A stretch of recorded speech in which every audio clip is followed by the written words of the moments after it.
جب واقعہ کربلا کو یاد کرو تو کہو کہ یا لیتنا کننا معکم، کاش ہم آپ کے ساتھ ہوتے اور اس عظیم کامیابی میں شریک ہوتے۔ اور میں کہتا ہوں کہ اسی میں ہمارے گریے کا پس منظر ہے۔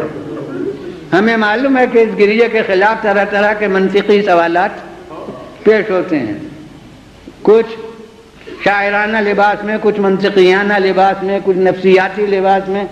تو انہی میں سے ایک ہے کہ یہ رونا تو بزدلی ہوتا ہے۔ ارے عورتوں کا کام رونا دھونا ہوتا ہے، مردان وغیرہ کو رونے سے کیا مطلب؟ لہذا یہ رونا بزدلی ہے۔ میں کہتا ہوں کہ ذرا سمجھ کے بات کہیے، کسی معرکے میں ہو کر رونا بزدلی ہے، مگر کسی معرکے میں شرکت پر نہ رونا، کسی میں شریک نہ ہونے پر رونا، یہ عین شجاعت ہے۔ بخدا ہم کربلا کے میدان میں ہوتے تو روتے نہ ہوتے۔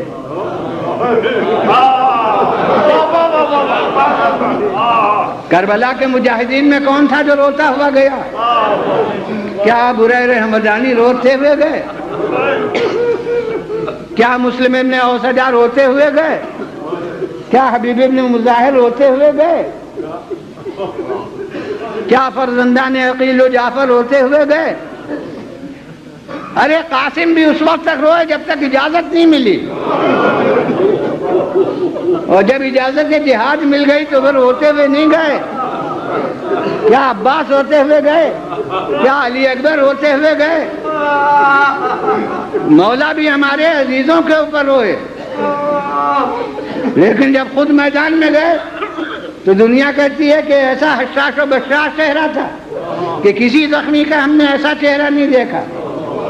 تبری کے مورخ نے لکھا ہے کہ میں نے کسی کو نہیں دیکھا جس کے عزیز مارے جا چکے ہوں اور وہ حسین سے زیادہ مطمئن اور بشاش نظر آتا ہو۔ کلما اشتد الوقت اشرق وجه الحسین، جتنا سخت وقت ہوتا تھا مولا کا چہرہ دمکتا جاتا تھا۔ تو کربلا میں کون روتا ہوا گیا؟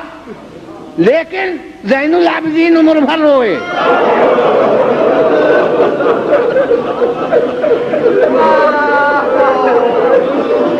اب آپ سمجھے ہمارے رونے کا مطلب؟